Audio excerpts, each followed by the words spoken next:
kasih Bapa Surgawi. Kami mengucap syukur. Engkau memberkati setiap kami. Engkau yang mengurapi kami Tuhan. Satu hal yang kami percayai, Bapa, kami mau mempersiapkan diri kami. Karena waktu-Mu tidak akan lama lagi. Kami adalah orang-orang yang berbahagia, yang didapati setia, taat, sebagaimana 5 wanita bijak yang selalu berjaga-jaga ketika Tuhannya akan datang. Urapi setiap kami, urapi sidang jemaat-Mu. Kami siap mendengarkan isi hati-Mu. Di dalam nama Tuhan Yesus yang siap katakan haleluya. Amin. Puji Tuhan, shalom, selamat pagi. Terima kasih buat pujian penyembahan. Ya, pagi hari ini saya rindu untuk membagikan sebuah kebenaran firman Tuhan. Ya, dan saya mau tuntaskan di dalam Tesalonika, ya, dalam 2 Tesalonika. Saudara, kenapa saya membagikan sebuah beberapa minggu ini tentang 1 Tesalonika, 2 Tesalonika. Saudara lihat bahwa Tesalonika ini berbicara kepada gereja Tuhan untuk mempersiapkan diri tentang kedatangan Tuhan. Ya, Rasul Paulus menjelaskan sangat baik bagaimana Tesalonika ini saudara harus bisa berkaca dari situ, saudara harus bisa berjalan dari situ, mempersiapkan diri sebaik-baiknya. Itu sebabnya saya rindu buat gereja Tuhan, ya, di dalam 1 poin, di dalam 2 Tesalonika 1 itu, tentang bagaimana kita menabur kebaikan. Pada kelaknya nanti, saudara akan menerima upah pada waktunya. Ya. Oleh sebab itu saudara, saya rindu untuk kita belajar di dalam kebenaran firman ini bahwa segala sesuatu apa yang saudara lakukan tentang kebaikan itu membawa saudara kepada kekekalan. Nah, cobalah mencerna dengan baik firman Tuhan hari ini dan jangan salah persepsi, apalagi salah cara mengaplikasikannya. Ada banyak orang menerima pengertian firman tentang kebaikan ini, lalu dia berkata, saya sudah melakukan kebaikan.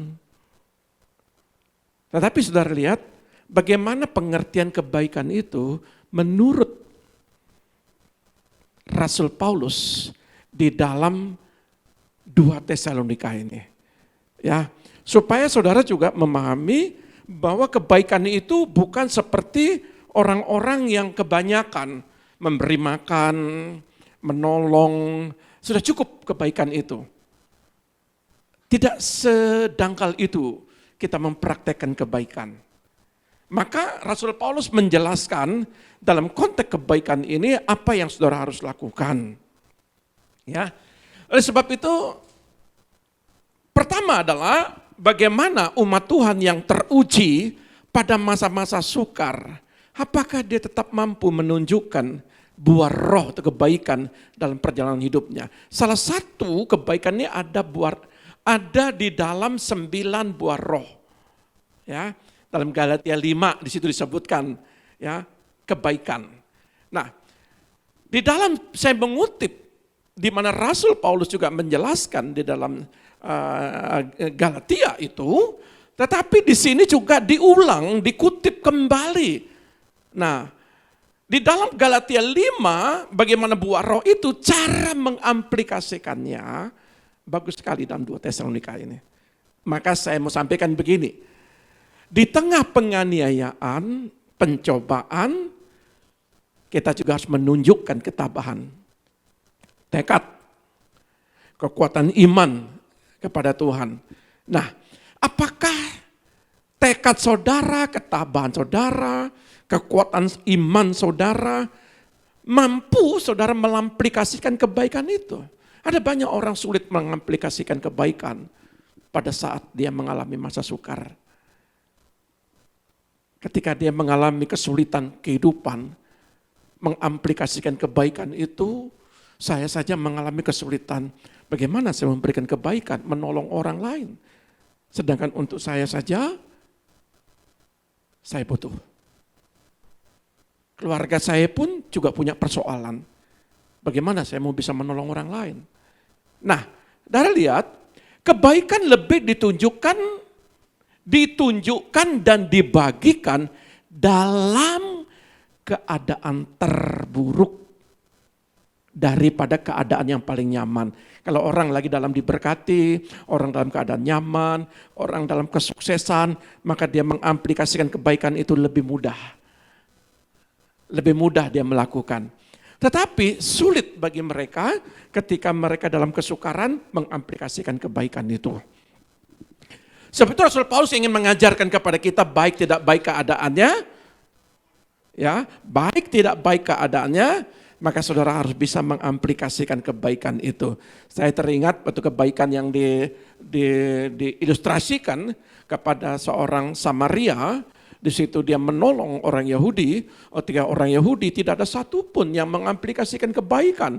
Ketika orang Yahudi itu dipukul, dia terluka, bahkan menderita, lalu hanya orang Samaria yang membantu dan menolong. Nah, itulah sebabnya, dan dia tidak sekedar menolong, tetapi dia menjerawat, menjaga, bahkan membiayai segala pengobatannya. Ya, nah oleh sebab itu gereja selalu berkembang dalam kesulitan. Karena penganiayaan, karena kesusahan. Saudara lihat, dampaknya sekarang terjadi pertobatan besar-besaran. Yang terkebelakang menjadi terkedepan. Yang dulu mengenal Tuhan, sekarang meninggalkan Tuhan. Kalau saya baca di dalam, saya pernah sharing sama salah satu jemaat. Negara-negara yang tidak pernah mengenal Tuhan, sekarang mereka pertobatan terjadi besar-besaran. Ada satu negara yang saya tidak sebut, satu negara di Timur Tengah, untuk satu hari pertobatannya mencapai 100 lebih per hari. Per hari. Ya. Ada berapa banyak negara-negara. Kalau saudara lihat di YouTube, ya. Justru negara-negara Kristen, kantong-kantong Kristen, gerejanya pada dijual, gerejanya sepi. Tetapi di negara-negara lain, justru tempat ibadahnya yang sepi, mereka beralih untuk mempercayai Yesus. Dan tidak usah banyak-banyak. Saudara perhatikan, di tengah-tengah kehidupan kita, adakah yang meninggalkan Tuhan? Adakah yang percaya kepada Tuhan? Berapa banyak di sini yang percaya Tuhan dari seberang? Saudara lihat, itu dalam konteks kecil. Belum dalam konteks yang satu kota, satu kabupaten, satu provinsi, satu negara. Kalau dihitung-hitung, kita saja sudah berapa per Januari ini? Berapa sudah percaya Tuhan? Ya, sebabnya saya mau sampaikan kepada kita, gereja tidak menyerah, tapi terus maju ketika masalah datang. Ketika masalah datang, justru di situ gereja pada lari. Gereja itu berbicara, kita pribadi. Kita mau cari gampangnya, kita mau cari mudahnya. Tidak mau menghadapi kesulitan, tidak mau menghadapi suatu masalah yang pelik dalam kehidupan kita. Dan banyak orang meninggalkan Tuhan karena dia tidak tahan dengan pencobaan, tidak tahan dengan masa-masa sukar, masa-masa sulit, masa-masa aniaya. Oleh sebab itu saya ingin menjelaskan di dalam 2 Tesalonika 1 ayat 3 dan 4. 2 Tesalonika 1 ayat 3 dan 4, demikian bunyi firman Tuhan, ucapan syukur dan doa. Kami wajib selalu mengucap syukur kepada Allah karena kamu, saudara-saudara, dan memang patutlah demikian, karena imanmu makin bertambah dan kasihmu seorang akan yang lain makin kuat di antara kamu. Sehingga dalam jemaat-jemaat Allah kami sendiri bermegah tentang kamu karena ketabahanmu dan imanmu dalam segala penganiayaan dan penindasan yang kamu derita. Saya coba dalam MILT, terjemahan lain. Kami wajib untuk senantiasa mengucap syukur. Rasul Paulus sangat senang ada sebuah perubahan pola pikir daripada jemaat Tesalonika. Dia mengucap syukur. Kenapa? Kepada Allah mengenai kamu. Saudara-saudara, sebagaimana yang sepatutnya, sebab imanmu bertumbuh subur. Di tengah penganiayaan, Rasul Paulus boleh bermegah. Karena apa? Karena iman jemaat itu bertumbuh subur. Dan kasih masing-masing kamu semua bertambah-tambah seorang terhadap yang lain. Jemaat Tuhan, tempat ini, kasih itu bukan di mulut. Kasih itu diaplikasikan. Kasih itu dipraktekkan. Kasih itu bukan sekedar, aduh saya kasihan, saya dukung dalam doa, saya prihatin, saya percaya suatu kelak Bapak Ibu akan ditolong Tuhan. Itu bukan kata-kata kiasan, tapi kata-kata yang diaplikasikan. Maka jemaat Rasul Paulus ketika dia melayani, dia memonitor jemaat Tesalonika ini dari penjara. Ya, dia memonitor, dia melihat apa yang sedang terjadi. Dia utus Timotius. Ada 2 murid yang dia utus untuk memastikan, sampaikan kepada jemaat Tesalonika, aku wajib berbangga, aku wajib mengucap syukur, karena aku melihat pelayananku di Tesalonika ini berdampak. Saya bersyukur pelayanan saya di sini ada dampaknya bagi saudara. Kasih saudara itu berdampak. Masing-masing dalam anggota komsel, masing-masing dalam anggota jemaat. Sebab itu saudara lihat, iman itu bertumbuh subur. Artinya, berbicara bertumbuh subur, artinya, kalau saudara saya memperhatikan ada beberapa jemaat punya tanaman cabai. Saya senang sekali tanaman cabai. Setiap saya punya rumah, saya memastikan. Ya, bahkan anak saya bilang, wah, saya tidak pernah bilang tanam yang lain-lainnya. Boya kamu tanam cabai di dekat-dekat rumahmu lah, saya bilang. Akhirnya cabai yang kami kirim dari Indonesia, dari Bali, ya, dia tanam itu cabai di sana bijinya, sudah mulai tumbuh. Tapi karena musim salju, akhirnya mati dia. Dia bilang, Pak mati Pak, oh ternyata cabai tidak cocok di sana. Ya, saya pikir cabai itu segala cuaca. Lalu kalau saya memperhatikan, saya pergi ke rumah jemaat, ya, saya lihat dia tanam pohon cabai, waduh ibu tangannya dingin bener. Kenapa? Kalau tanam cabai itu banyak sekali, apalagi saya lihat itu merah-merah, saya senang kali melihat. Dia tumbuh dengan subur. Artinya ketika dia bertumbuh dengan subur, kita yang tidak memiliki saja rasa senang. Rasul Paulus senang loh kalau imanmu bertumbuh. Terlebih Tuhan sangat senang. Tapi kalau ada jemaat, sekali lagi izinkan hari ini kita bicara firman. Saya tidak selalu berkata begini karena saya tidak enak menjemaat, lalu saya tidak bisa memberikan pemahaman firman karena saya takut sama jemaat, nanti jemaat tidak mau datang lagi. Lalu saya memberikan firman yang aman-aman saja, jangan. Ya, saudara saya mau supaya saudara bertumbuh dalam iman. Iman saudara di tengah persoalan, disitulah ujian sesungguhnya. Kualitas iman saudara akan terlihat. Apakah saudara kokoh, teguh, bertahan ketika saudara menghadapi tantangan? Ada banyak orang mengalami, dia tumbuh subur. Tapi hanya sebatas bunganya. Tapi ketika bunganya gugur, biji Cabai itu hanya sedikit yang muncul. Bahkan cabainya itu, saya pernah lihat ada cabai yang kecil-kecil sekali.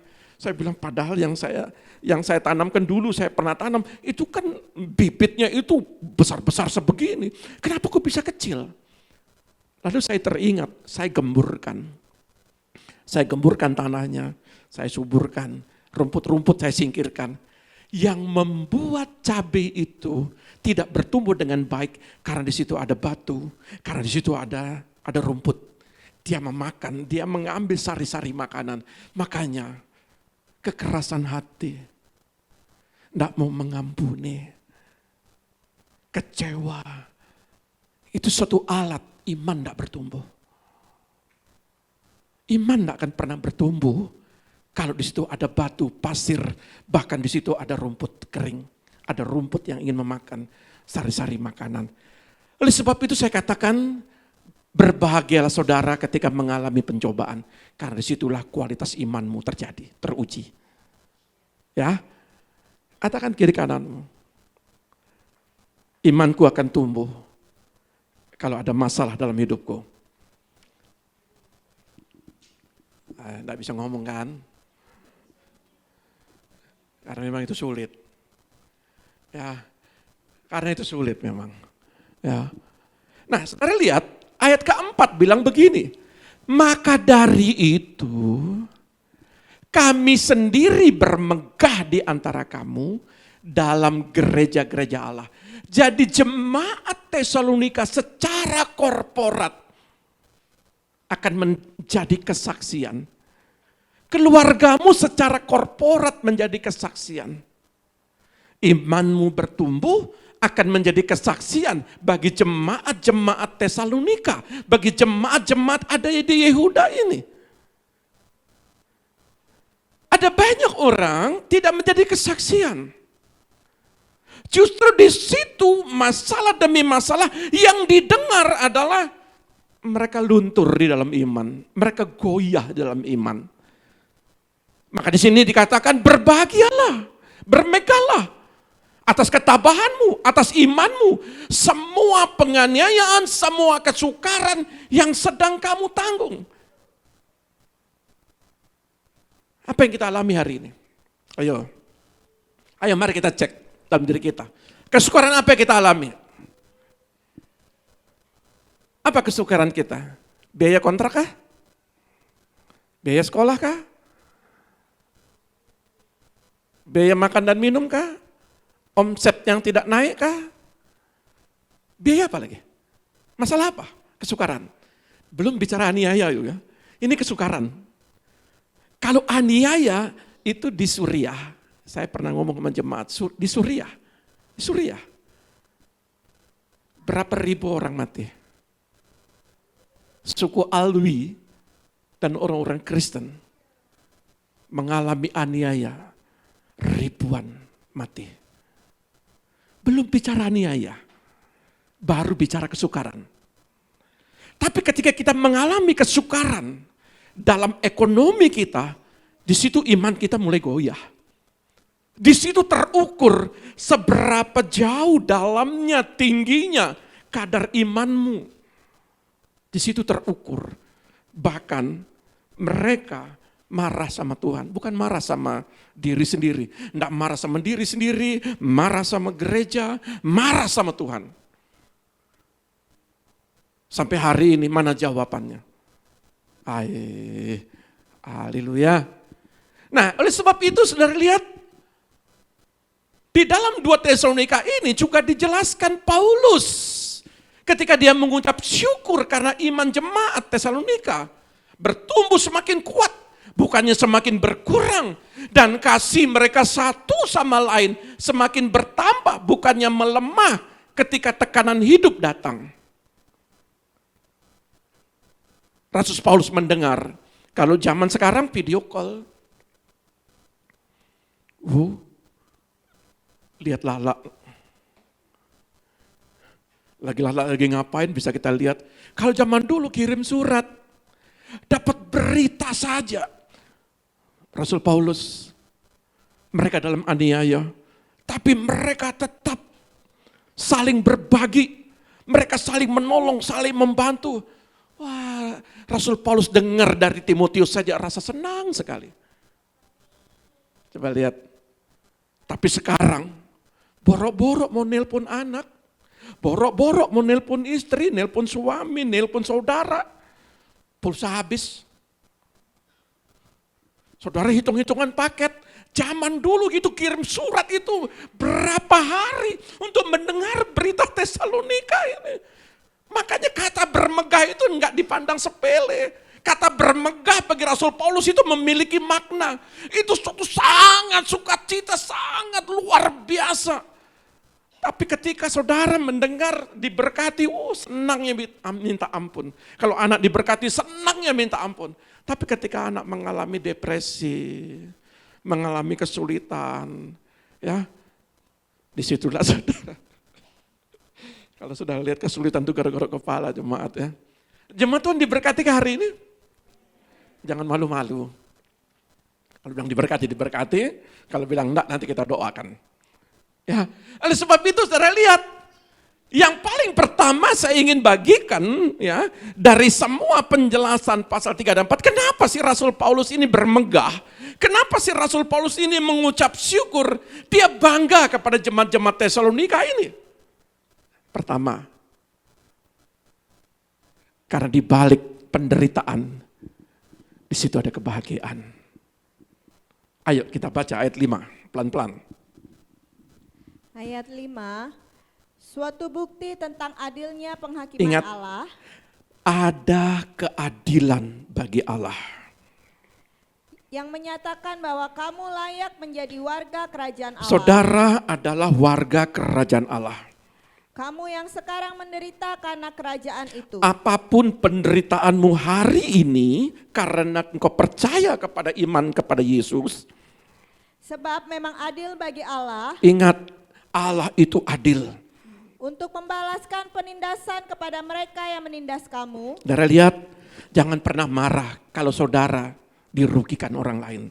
Jangan pernah marah saudara dihakimi orang lain. Jangan pernah marah saudara ketika dibicarakan orang lain. Jangan pernah marah kalau saudara digosip-gosipkan setiap hari dengan orang lain.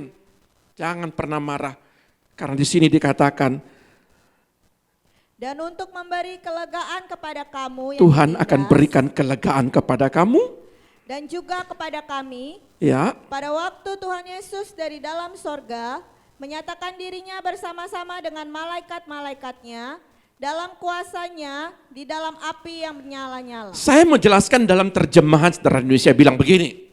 Cara kalian bertahan seperti itu membuktikan bahwa Allah selalu bertindak adil terhadap manusia. Ingat,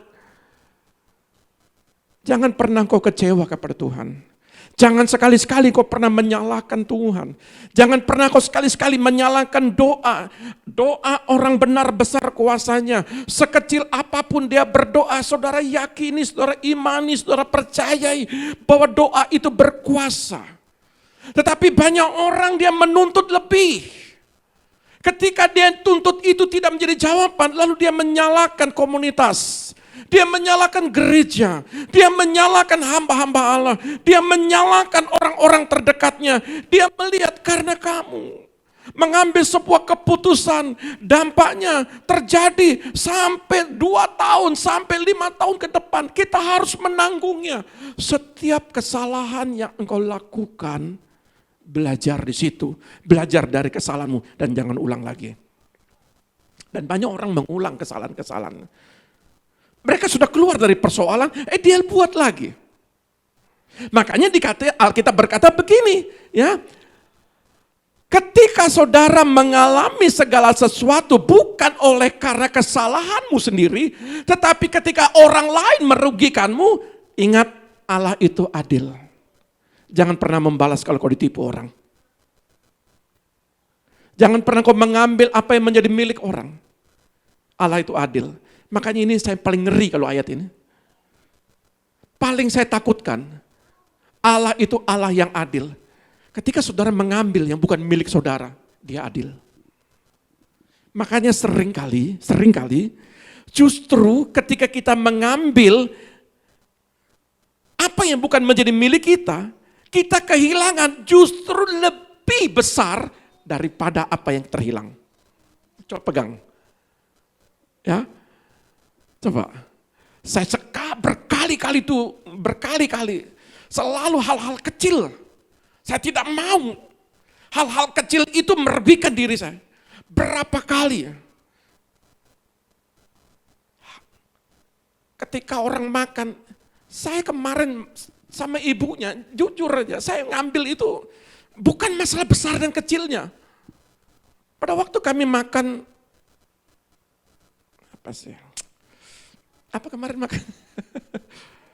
Gado-gado. Murah kok. Cuma 12.000. Saya ambil kerupuk 2. Harga kerupuknya 1.000. Pada waktu ibunya bayar, pastikan lagi ya. Mas, kerupuk 2. Kami ingatkan, supaya ibunya jangan sampai lupa saya ambil kerupuk. Itu sederhana, itu sepele. Tapi yang sepele itu saya tidak mau menjadi masalah dalam hidup saya. Langsung masnya bilang, oh yo. Saya lihat, 1.000 bagi orang itu berharga. Ambil 2.000 berharga. Ada banyak orang makan, dia tidak hitung. Ada yang di sini angkat tangan? Tidak ada ya? Puji Tuhan, harus jujur. Itu hal kecil. Kalau nawar beda. Kalau nawar kemarin itu ya karena sepatu ibunya harus diperbaiki dari 100.000 jadi 50.000 itu nawar, boleh. Jangan sudah nawar 50.000 dibayar 25.000 bayar 50.000 dikembalikan 40.000. Oh puji Tuhan berkat. Jangan, itu haknya orang. Siapa tahu dia lupa. Ini yang saya maksudkan adalah cara kalian itu bertindak adil kepada semua orang karena Allah akan membalasnya. Kalau kita berbuat tidak adil kepada orang, ingat juga kita akan menuainya. Ya. Sehingga kalian dinyatakan layak masuk dalam kerajaan sorga. Gimana sih layak itu? Loh, kok sedemikian? Lagi-lagi saya mau bilang begini. Saya selalu berkata kepada jemaat dan kepada saudara, keselamatan itu memang anugerah. Tapi mbok ya kerjakan keselamatan itu. Jangan sampai begini. Ketika firman berkata, sangkakala itu dibunyikan. Lalu kita didapati 5 wanita bodoh pelajaran kemarin. Kita enggak bijaksana. Dan kita tidak layak untuk menyongsong dia di awan-awan. Sekecil apapun, kalau di dalam hatimu ada unsur buah roh, salah satu kebaikan, lakukan kebaikan itu, terutama hal kejujuran. Konotasi kebaikan itu hanya kasih makan. Orang-orang seberang itu yang datang ke sini, yang saya pernah juga dia melayani saya, ayo kita kasih makan orang-orang miskin, itu kebaikan. Hanya sebatas itukah kebaikan? Luas kebaikan itu. Maka dikatakan gini, karena memang kalian sedang menderita, karena kalian setia kepada kerajaan itu. Artinya, di balik sebuah penderitaan, bagaimana kita menunjukkan kebaikan?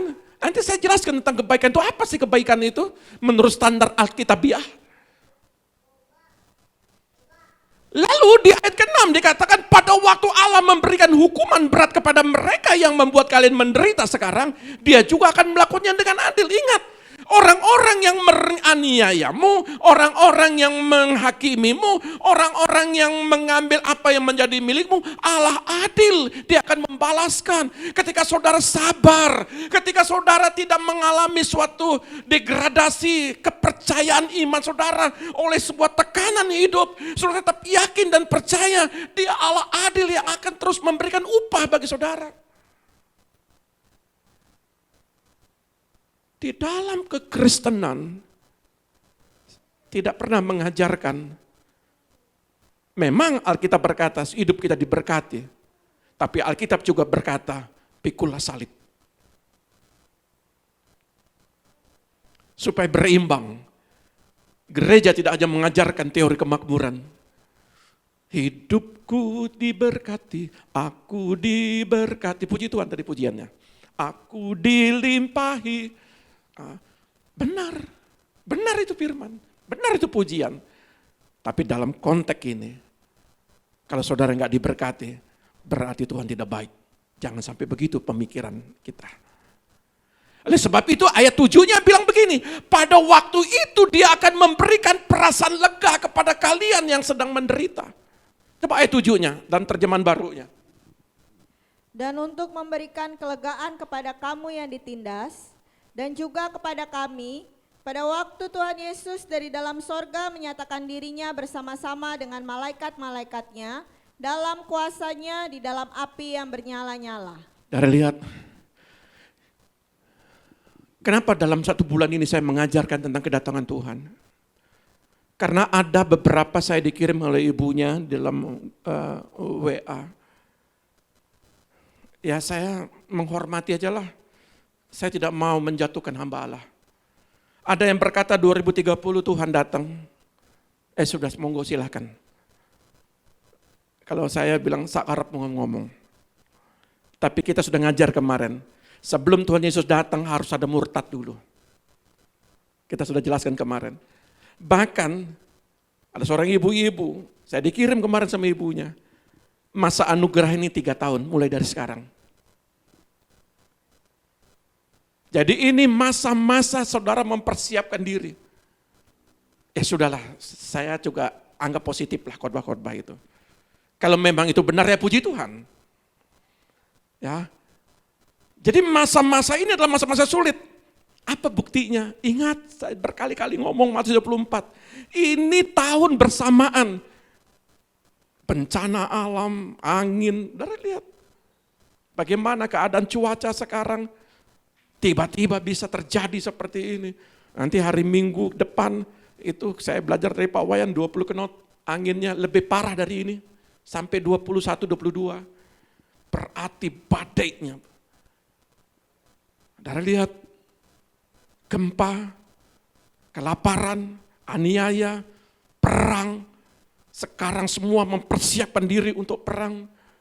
Ekonomi di mana-mana jatuh. Saudara lihat, ini semua bersamaan. Bersamaan dengan apa? Pertobatan besar-besaran. Matius 24 bilang, pada waktu nanti firman diberitakan sampai ke ujung-ujung bumi, disitulah tiba kesudahannya. Ini semua tahun bersamaan semua. Memang waktu udah enggak lama. Enggak lama. Lalu saudara masih dalam kecewa. Iman kerupuk lah. Digoreng mengembang. Ada masalah melempem. Ya, enggak sampai 3 menit taruh di luar kalau kerupuk itu. Langsung melempem. Jadi sekarang ini adalah ujian, benar-benar ujian. Mana emas, mana kayu, mana semak belukar. Sekarang betul-betul ujian. Untuk apa? Supaya pada waktu dia datang kembali menampakkan dirinya kepada dunia. Bersama para malaikatnya. Nah, di situ dia lihat. Ada Nova di situ. Ada Bu Yoke, ada Mama Tua. Di situ dilihat. Jangan sampai saudara marah oleh keadaanmu. Saudara tidak fokus dengan bagaimana tentang waktu Tuhan akan tiba. Makanya saya jelaskan kemarin, 5 wanita bijak, 5 wanita bodoh sama-sama punya pelita. 10-10-nya punya pelita. Yang 5 punya minyak, yang 5 tidak punya minyak. Artinya minyak itu berbicara Roh Kudus, tidak mau diperbaharui, tidak mau hidup dalam roh, diperbaharui, dipulihkan. Yang hidup dalam roh itu dia mau mengerti bagaimana berjalan bersama roh Tuhan. Melakukan kebaikan demi kebaikan itu berjalan dalam buah-buah roh. Tapi dia fokus dengan dirinya sendiri. Fokus membangun kerajaannya. Saya bersyukur di tempat ini. Dia membangun kerajaan Allah. Jemaat di tempat ini tidak membangun kerajaannya sendiri. Saya bersyukur. Amin ya. Semua setuju ya di sini membangun. Bukan saudara tidak diberkati. Saudara diberkati. Tapi saudara fokus dengan kerajaan Tuhan. Melayani. Terus mengerjakan apa yang bagian Tuhan. Saudara berbagi di situ. Saya selalu mengajarkan perhatikan orang yang di penjara. Perhatikan orang-orang yang dalam keadaan. Kemarin tadi malam tuh saya lihat orang-orang di depan. Aduh kasihan sekali. Gojek-gojek pada menepi semua. Karena anginnya begitu kencang. Kalau punya perasaan kasih. Berapa kali ibunya bilang, Pak ambilkan kopi, ambilkan minum. Kasih orang-orang di bawah. Kita enggak kenal. Enggak kenal kita. Tapi mari kita tunjukkan kasih kita. Kasih Kristus kepada orang lain. Kita enggak mementingkan diri kita sendiri. Ayat kedua, peringatan keras kepada jemaat Tesalonika. Di balik ucapan syukur Rasul Paulus, ternyata ada beberapa jemaat yang juga mengecewakan. Jadi di Tesalonika terjadi. Jadi kalau hari ini ada yang terjadi di tengah-tengah kehidupan rumah tangga kita, jangan heran. Di tengah-tengah gereja terjadi orang yang sudah tidak mau diperbaharui. Orang yang sudah antipati dengan kebenaran, antipati dengan kebaikan. Jangan heran, karena di jemaat Tesalonika terjadi di ayat 8 dan 9. Coba ayat 8 dan 9 dibagikan. Ayat 8, dan mengadakan pembalasan terhadap mereka yang tidak mau mengenal Allah. Tidak mau kenal kebaikan, tidak mau mengenal Allah dengan benar, tidak mau mencari Tuhan. Terus? Dan tidak mentaati Injil Yesus. Tidak mau baca firman, tidak mau hal-hal yang benar. Tuhan kita. Terus? Mereka ini akan menjalani hukuman kebinasaan selama-lamanya, dijauhkan dari hadirat Tuhan dan dari kemuliaan kekuatannya. Rasul Paulus tidak bisa ngomong dengan jemaat Tesalonika ini. Ketika dengar firman diberitakan, ayo saya tidak bagikan firman 2 jam. Minimal 1 jam. Firman ini 1 minggu 1 kali dibagikan. Ini makanan 1 minggu. Kalau saudara nggak fokus dengan firman itu, kasihan. Bukan kasihan Tuhannya, saudara yang kasihan. Saya berharap, makanya saya selalu tulis di situ, jangan fokus dengan FB. Jangan fokus dengan YouTube. Ayolah. Alkitab bilang apa? Dan mengadakan pembalasan terhadap mereka yang tidak mau mengenal Allah dan tidak mentaati Injil Yesus, termasuk di gereja. Duduk di gereja, tapi lihat yang lain. Ini termasuk dalam kategori dia tidak mentaati firman Allah. Masih fokus di sana, masakan saya di rumah. Rica-ricanya di rumah. Saya makan rica-rica enak. Terima kasih. Tapi hari ini fokus firman. Dan semua orang yang tidak mengenal Allah dan tidak mau taat kepada kabar baik tentang Tuhan. Jadi hari inilah kabar baik yang diberitakan. Yesus akan dihukumnya dengan api yang menyala-nyala. Bahkan 9 berkata mereka akan dihukum selama-lamanya di tempat yang jauh dari hadapan Tuhan. Dan untuk selama-lamanya mereka tidak boleh menikmati kemuliaan Allah dan segala kuasanya. Ini ngeri. Saya bilang kepada saudara saya sebagai hamba Allah, saya juga tidak boleh mengajarkan hal yang salah. Sekali selamat tetap selamat. Biar buat dosa tetap selamat. Loh kalau saya ngajar begitu, lalu gereja sepi. Kan Pak Pendeta bilang sekali percaya tetap selamat. Ya di rumah saja, enggak usah lakukan apa-apa, toh juga saya selamat. Kan ngeri juga pelajaran kayak begini. Saya tidak mau mengajarkan hal itu. lebih baik saudara mengerjakan dengan baik. Dan Alkitab berkata begini, Rasul Paulus tetap mengingatkan kepada jemaat Tesalonika untuk hidupnya mau dipulihkan. Ada yang belum dipulihkan hari ini. Setiap mereka yang tidak mau mempertahankan imannya, adakah yang tidak bisa mempertahankan imannya oleh keadaan? Dan tidak mau hidup dalam kebenaran, adakah hari ini masih hidup dalam dosa? Semua ada konsekuensinya. Rasul Paulus ingatkan ayat 8 dan 9 kepada jemaat Tesalonika. Aku bersyukur, aku bermegah diri karena engkau diubah, karena engkau dipulihkan. Tapi ingat sekali lagi jemaat Tesalonika, kalau engkau tidak mau mentaati firman, ini kan ayatnya kan. Jadi jangan kita pakai, sekali lagi jangan kita pakai sebuah teori Calvinis. Teori Calvinis berkata, sekali percaya masuk surga. Rasul Paulus bilang menekankan, hai jemaat Tesalonika, apa yang kau lakukan ada konsekuensinya. Kalau kau tidak hidup dalam kebenaran, kalau kau tidak taatnya akan firman, itu semua ada konsekuensinya. Maka kau akan dijauhkan dalam hadirat Tuhan. Lebih baik saya berbicara demikian. Kalau toh teori Calvinis itu benar, ya bersyukur. Tapi kalau salah, ternyata kita ditolak seperti 5 wanita bodoh. Ayo bagaimana?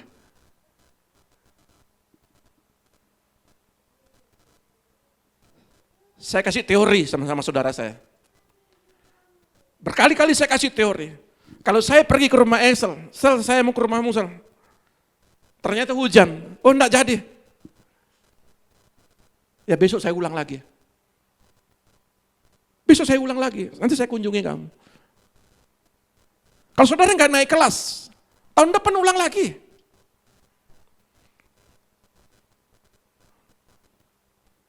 Mohon izin, bukan kalau saudara umpamanya gagal dalam sebuah pernikahan, saudara bisa ulang.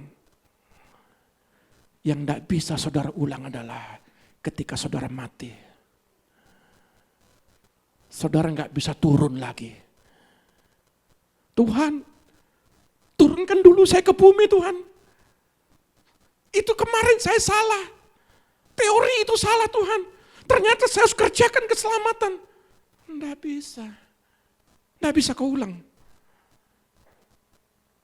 5 wanita bijak, 5 wanita bodoh.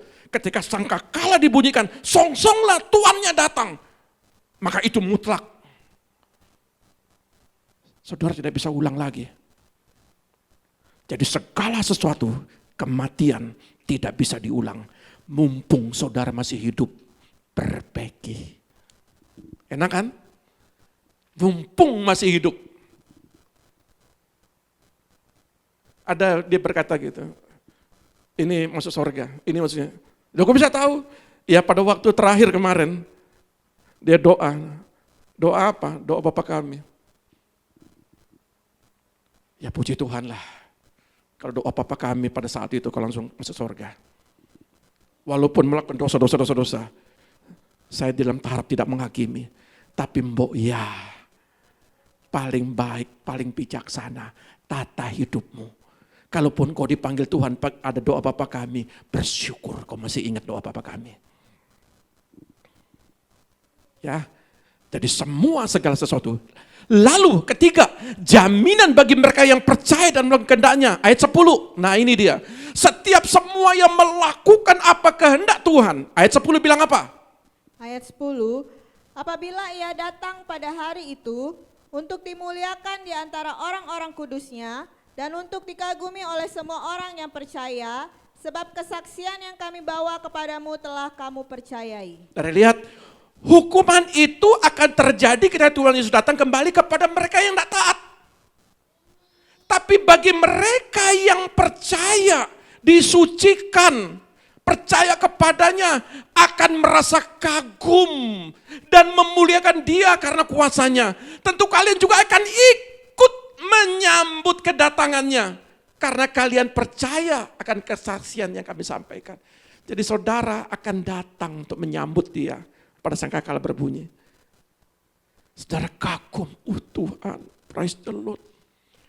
Saya di HP saya itu bukan beberapa ya. Di HP saya diperlihatkan bagaimana peristiwa-peristiwa pengangkatan. Bagaimana peristiwa-peristiwa kedatangan Tuhan itu disampaikan. Waduh, saya kagum sekali ketika Yesus datang. Saudara lihat, berbahagialah mereka yang taat dan setia mengerjakan keselamatannya.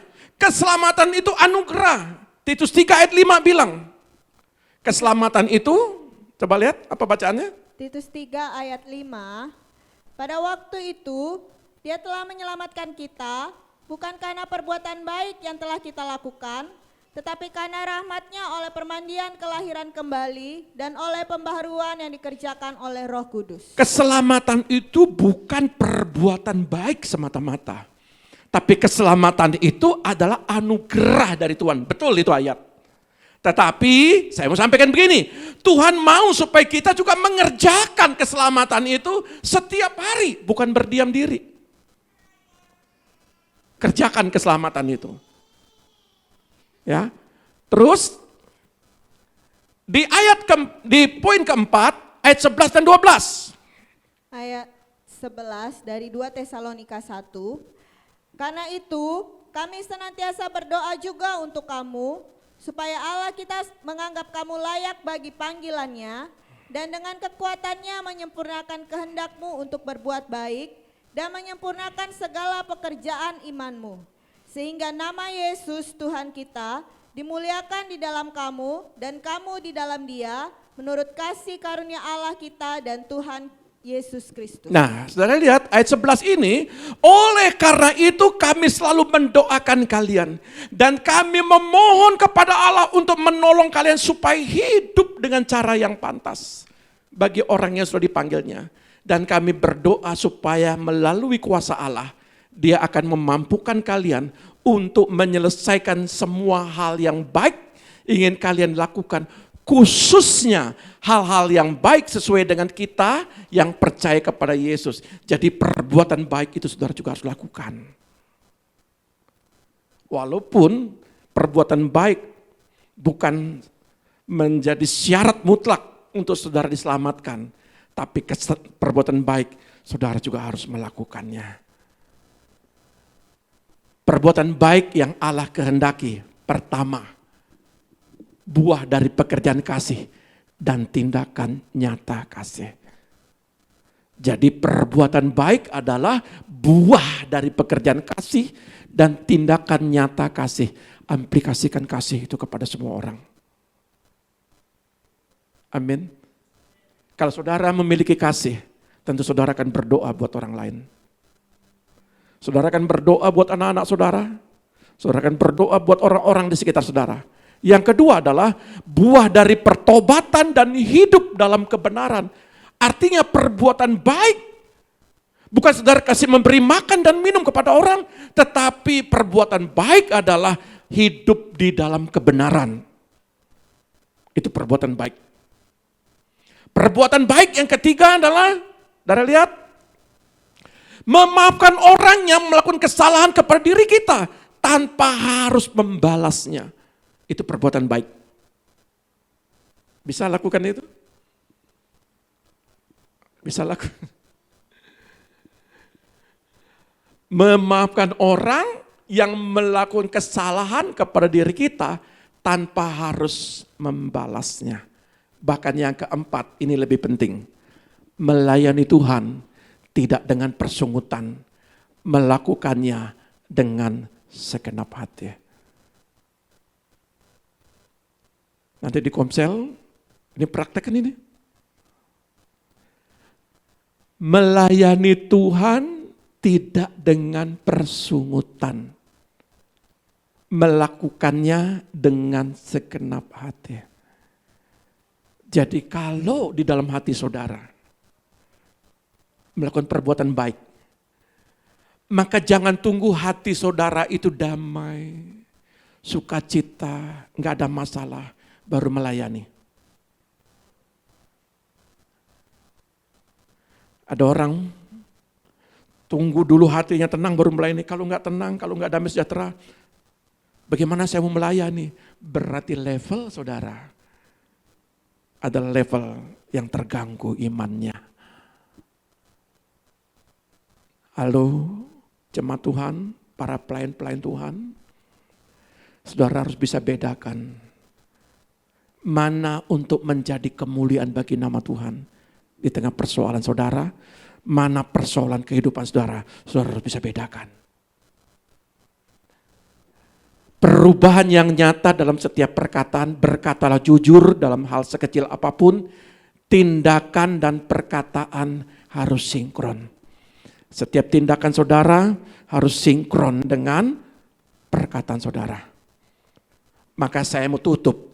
Dengan demikian, nama Yesus Tuhan kita akan dipermuliakan melalui hidup kita masing-masing.